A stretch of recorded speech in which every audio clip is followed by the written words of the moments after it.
Loved it. That was great. So many teams that do not potentially get Rodgers. Why wouldn't they want to take a shot with him? Exactly. I mean, that's why the Steelers are taking a look at him. You mentioned some of the other teams. Why not? You know what? And I'll just say this.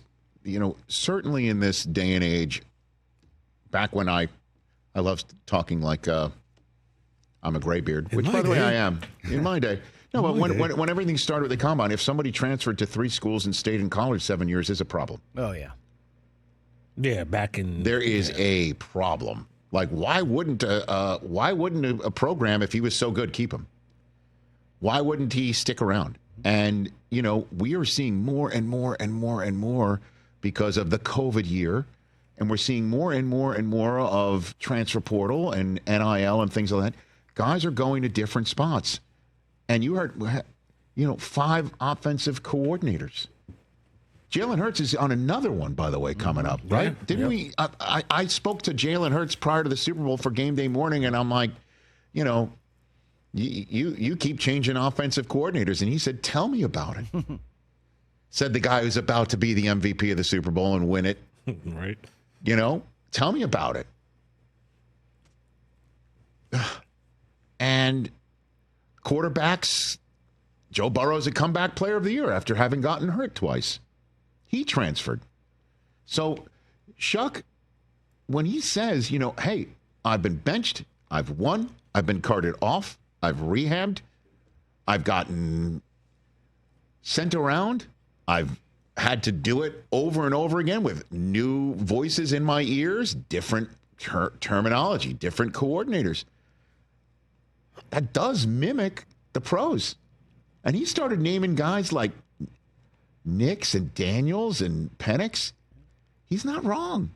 All those guys transferred schools, all those guys. First rounders. Played with different coordinators, and now having great success. Right, and just because you didn't see Louisville action or Texas Tech, you would have probably seen him more if he stayed at Oregon, but he got passed over for Anthony Brown. He's like, I'm out of here. Yep.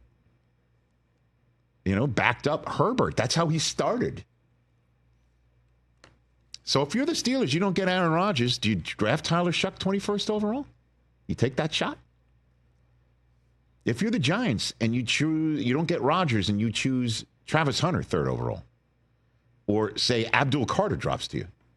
You trade back up, end of the first round. Or if Shough is there on the top of Friday night, I know that's not what he wants to hear.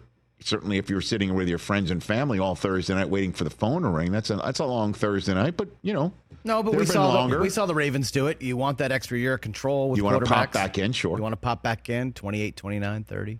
I know Mayock's very high on him. But this is, again, part and parcel of the new way of looking at prospects. Sure, do you want someone who's 22, 23? Yeah. You know, at the end of his first contract, you're looking at a second contract. He's going to be pushing 30. But you're getting somebody with 42 games, 32 starts, 7 years, 3 different programs, and a sensibility that you don't get in a 22 or a 21-year-old. As he said, he'd have a different sense of entitlement. An interesting choice of words. It is. I kind of dig it. Catch the Rich Eisen Show live weekdays from 12 to 3 p.m. Eastern on Roku Sports Channel in the U.S.